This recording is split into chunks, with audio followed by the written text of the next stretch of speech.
ఓం శ్రీ సాయిరామ్. ఇది 4th July 1998లో జరిగిన అద్భుతమైన ఘటన. న్యూయార్క్ నుంచి జానకి అనే ఆమె స్వామి దర్శనానికి ప్రశాంత్ నిలయం వచ్చారు. ఆ రోజు స్వామి ఆమెకు ఇంటర్వ్యూ ఇచ్చారు. ఇంటర్వ్యూ అయి వెడుతుంటే స్వామి లోపల నుంచి ఒక 5 విభూతి పొట్లాలిచ్చి ఇవి బ్యాగు లోపల పెట్టుకో అని అన్నారు. ఆమె స్వామి దగ్గర ఆ విభూతి పొట్లాలు తీసుకొని బ్యాగు లోపల జాగ్రత్తగా పెట్టుకుంది. అంతటితో స్వామి ఆగలేదు. స్వామి వెంటనే తమ చేతిని త్రిప్పి విభూతిని హెచ్చు మొత్తంలో సృష్టించి ఒక పెద్ద పేపర్లో ఆ విభూది వేసి ఆయనే ఆ విభూదిని పొట్లం కట్టి దీనిని కూడా నీ బ్యాగులో పెట్టుకో అని చెప్పారు. స్వామి దగ్గర ఈ విభూది పొట్లాన్ని కూడా తీసుకొని ఈమె ముందు పెట్టిన విభూది పొట్లాల దగ్గరే పెడుతుంటే స్వామి ఏమన్నారంటే, అక్కడ కాదు, నీ బ్యాగ్ లోపల చిల్లరకని ఒక అర ఉంది కదా, అందులో పెట్టుకో అని చెప్పారు. ఈవిడ స్వామి చెప్పినట్లే ఆ విభూతి పొట్లాన్ని అందులోనే పెట్టుకుంది. ఆ తర్వాత ఈమె జూలైలో వచ్చినావిడ అక్టోబర్ వరకు ప్రశాంతి నిలయంలోనే ఉంది. అక్టోబర్ చివరిలో తిరిగి న్యూయార్క్ కి వచ్చేసింది. న్యూయార్క్ కి వచ్చాక తన హ్యాండ్ బ్యాగ్ లో ఉన్న విభూతి పొట్లాలు దేవుడి మందిరంలో పెట్టింది. నవంబర్ 98లో ఒకరోజు న్యూయార్క్ లో బ్రాడ్వే అనే ఒక థియేటర్లో కల్చరల్ ప్రోగ్రాం జరుగుతుందని తెలిసి దానిని చూడ్డానికి జానకి అక్కడికి వెళ్లారు. ఇంటర్వెల్లో ఈవిడ వాష్రూమ్కి వెళ్దామని వెళ్తే వాష్రూమ్ వైపు వెళ్లేసరికి అక్కడ ఒక నీగ్రో స్త్రీని వాష్రూమ్లో కడుగుతుండగా చూసింది. ఆ నీగ్రో స్త్రీ కూడా ఈమెను చూసి ఈమె కట్టు బొట్టు చూసి మీరు ఇండియా నుంచి వచ్చారా అని అడిగింది. జానకి అవునని సమాధానం ఇవ్వగా ఆ నీగ్రో స్త్రీ ఈమెను మీకు ఇండియాలో సాయిబాబా తెలుసా అని అడిగింది.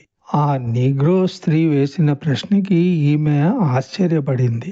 తెలుసు, ఆయన మా దేవుడు అని అన్నది. కానీ మీరెందుకు అడుగుతున్నారని ఆ నీగ్రో స్త్రీని జానకి అడిగింది.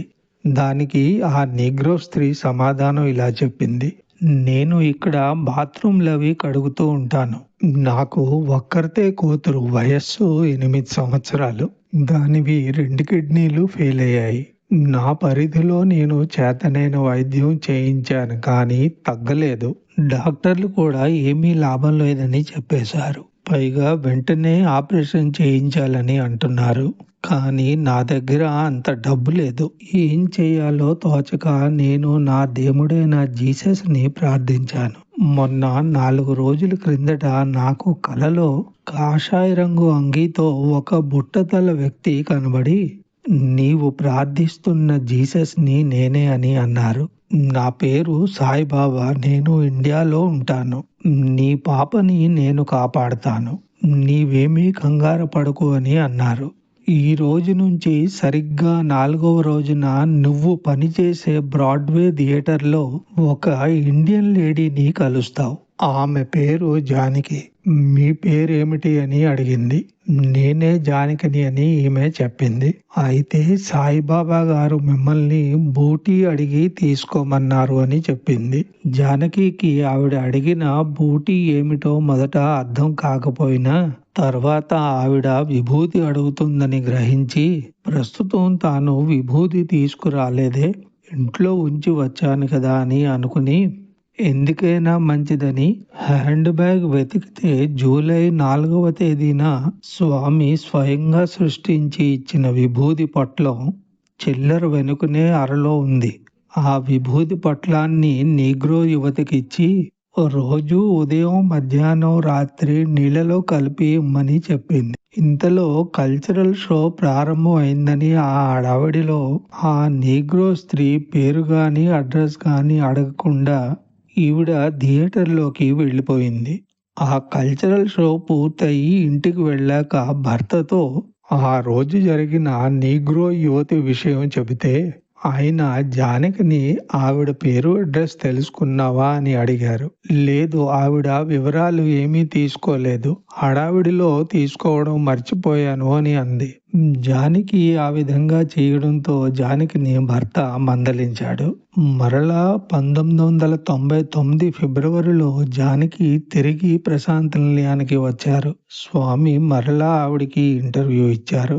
ఆ ఇంటర్వ్యూలో స్వామి ఎలా ఉంది న్యూయార్క్ బ్రాడ్వే థియేటర్లో జరిగిన కల్చరల్ ప్రోగ్రాం అని అడిగారు. వెంటనే ఈవిడికి ఆ నీగ్రో యువతి విషయం గుర్తొచ్చి అంతా స్వామికి వివరంగా చెప్పింది. స్వామి అంతా నవ్వుతూ విన్నారు.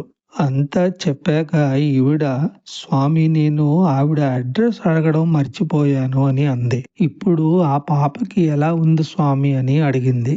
ఈమె అడిగిన దానికి స్వామి జవాబు ఇవ్వకుండా, నీవు రోజు ఎక్కడ భోజనం చేస్తున్నావు అని అడిగారు. నేను సౌత్ ఇండియన్ క్యాంటీన్లో రోజు భోజనం చేస్తున్నానని చెప్పి తిరిగి మరలా అడిగింది. ఆ పాపకి ఇప్పుడు ఎలాగుందో స్వామి? ఆమె మళ్ళీ అడిగినా స్వామి ఆమెకు సమాధానం చెప్పలేదు. తిరిగి స్వామి ఏమన్నారంటే, నీవు ఇవాళ సౌత్ ఇండియన్ క్యాంటీన్లో భోజనం చేయక ఈ రోజు నార్త్ ఇండియన్ క్యాంటీన్లో స్పెషల్ భోజనం ఉంది, అక్కడికి వెళ్ళి చెయ్యు అని చెప్పారు. ఈ మాట చెప్పాక స్వామి అక్కడ నుంచి వెంటనే వెళ్ళిపోయారు.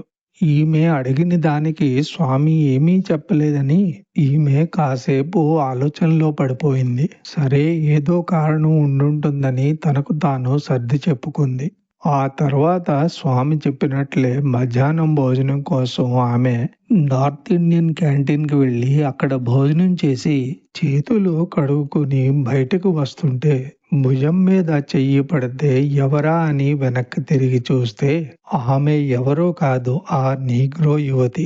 వెంటనే ఆమెని చూసి జానకి, అమ్మా మీ పాపకి ఎలాగుంది అని అడిగింది. ఆ మాటకి ఆ నీగ్రో స్త్రీ కన్నీళ్లతో, అమ్మా స్వామి నా పాలిట జీసస్ మీ ద్వారా ఎంతో ప్రేమతో పంపించిన ఆ విభూది వాడిన తర్వాత 15 రోజుల్లో నా పాపకి పూర్తిగా స్వస్థత చేకూరింది.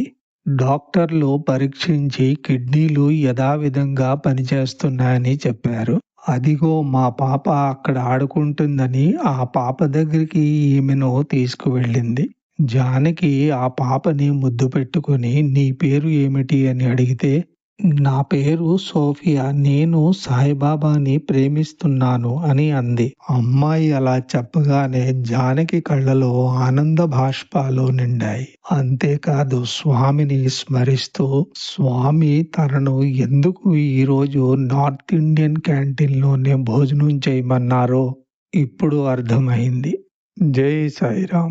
ఇలా మరెన్నో అంతులేని స్వామి లీలలు తెలుసుకోవడానికి ఈ ఛానల్ని తప్పకుండా అందరూ సబ్స్క్రైబ్ చేసుకుంటారని భావిస్తూ అందరికీ ప్రేమతో సాయిరాం.